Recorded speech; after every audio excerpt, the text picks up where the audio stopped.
right up until Yankee baseball. The Yankees will play Game 2 of their 3-game series against the Oakland Athletics. The toll-free number is brought to you by Mohegan Sun, Connecticut. Unlimited possibilities await you at Mohegan Sun. We will kick it off on this rainy Saturday morning with Dave in Marlboro. Good morning to you, Dave. Good morning, Mini Mike. How are you today? Hi, how are you? Okay. You do know that when I call you Mini Mike, it's only in a complimentary way because your description of games is unbelievable. You really capture a descriptive moment in a game, and you tell it like it is, and I really appreciate that. Well, I appreciate that. Thank you. I won't get into the negativity of Mike, but we'll just leave it at the positive, okay? All right. So having said that, we got to calm you down. We've got to calm you down. You're descriptive of an jumping out of the seat moment in the ninth inning. Yes. Come on, Ev. Yeah. Ev. How many times has this team over the last 10 years of your life teased the living daylights out of us? Every year. Exactly. So now we go back to 11-1. Mickey Callaway is the baseball's anointed pope, and everybody is trying to run Boone out of New York. And all of a sudden, we get on the phone, we talk about the 3 important components that the Mets need to finish out the season and get to those 90 or 100 wins that we were talking about. In the meantime, calm down. Well, hold on please. a second. All right, first of all, I never said that. I never said the Mets are winning 90 games. I never said they're going to win the division. All I said is, as a baseball fan, when I'm sitting there and they're down in the ninth inning in what is a very frustrating game against the Phillies, and Michael Conforto hits a go-ahead home run with only 2 outs remaining, how is that not a jump-out-of-your-seat moment? Don't draw conclusions.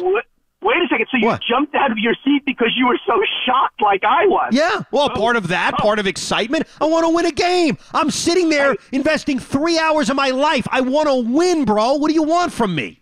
No, I'm just busting your chops. Listen, at the end of the day, let's wait. Let's get to the halfway mark of the season, and then let's see if we really can get excited. Because right now, oh my God, the ebb and flows of what's going on with Dave, this team. I understand, and thank you for the call, but I am not everybody else, all right? You can't call me out for someone else's opinion. And what I mean by that is I never one time during 11-1 was putting Mickey Callaway in the Hall of Fame. In fact, very carefully, because they were 11-1, I would question some of the decisions he was making.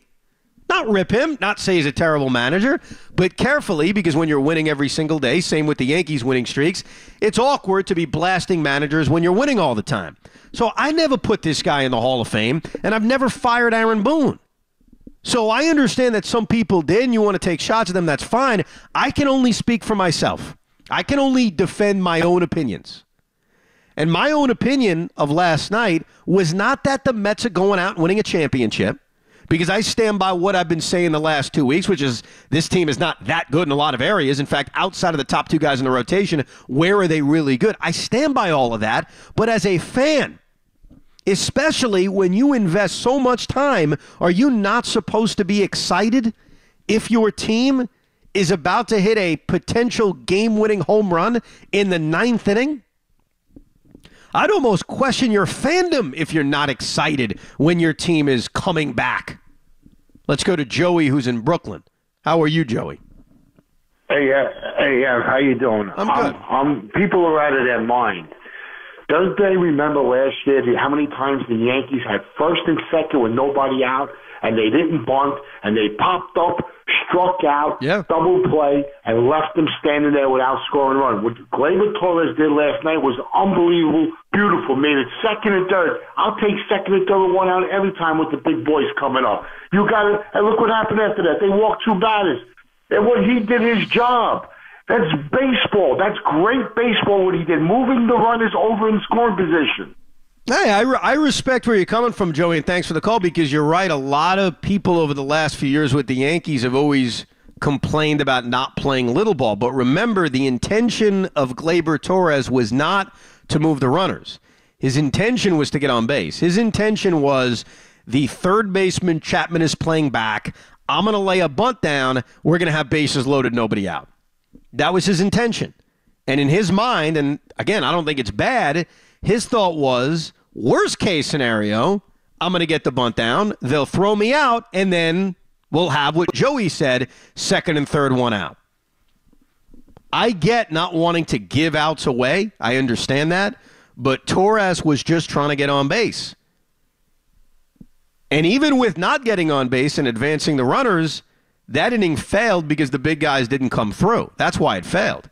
Mike in Montclair. Mikey, how are you? Oh, my cousin. How are you?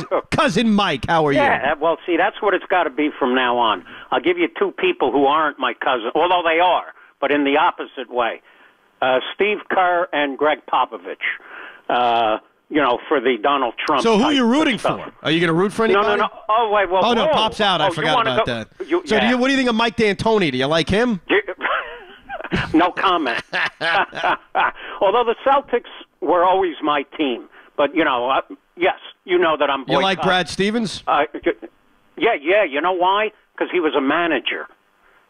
And in high school, I was a manager. Oh, that's the old Nets coach. Sorry, I'm getting them mixed up. Yeah. Well, he was the college coach at where? In Indiana. At Butler. He went. Yeah, he Butler. Was the coach I was going to say Bucknell. Yeah, Butler. A couple miscellaneous items. As well, that was also, but and then the Yankee relieving. I couldn't get on yesterday. I tried. Just this is not a demeaning comment or anything, but when you talk about a certain profession that people are underpaid, just remember that those professions, those people are paid with the taxpayers' dollars. So if you have a policeman, a fireman, and a teacher, they all get paid the same way, and it all got to be in a budget that the city. No, I know, but you know when it comes down to it, those three jobs are so important. I mean, teachers are shaping the minds of our future. Policemen and women protect us.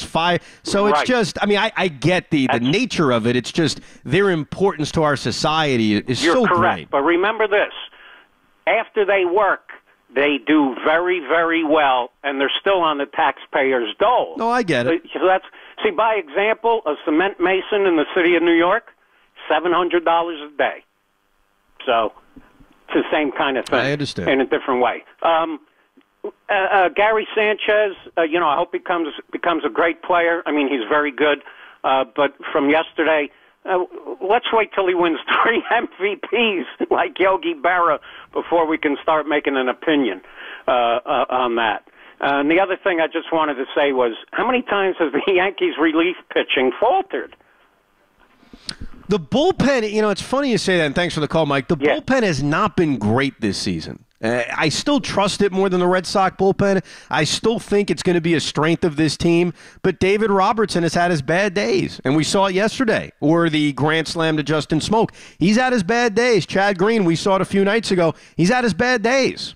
But I think really what the Yankees miss, and I said this the other day on the midday show, is they miss Tommy Kahnle and Adam Warren, because once you get past Robertson, despite a night like last night, Chad Green, despite a night like a couple of days ago, when you get past those two plus Chapman, there's not a lot of trust. But Betances, I think Boone is starting to trust. He obviously lets him pitch 2 innings, which I don't think any of us would want to do. And he trusts Chase and Shreve to a degree. But a guy like David Hale, a guy like A.J. Cole, you almost forget A.J. Cole's on this roster. And I think that when Kahnle comes back and Warren comes back, the bullpen will be even deeper. But despite a bad night from David Robertson last night, and it was a bad night, and despite Chad Green a few days earlier, I still trust those guys. But yeah, I mean, overall, the Yankee bullpen has not been brilliant, but I still look at it as a strength of this team.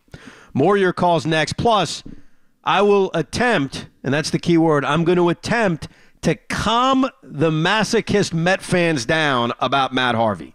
I watched them last night, and I will try my best to calm everybody down who thinks Matt is about to go win a Cy Young Award. Evan Roberts here on a Saturday until 12:25.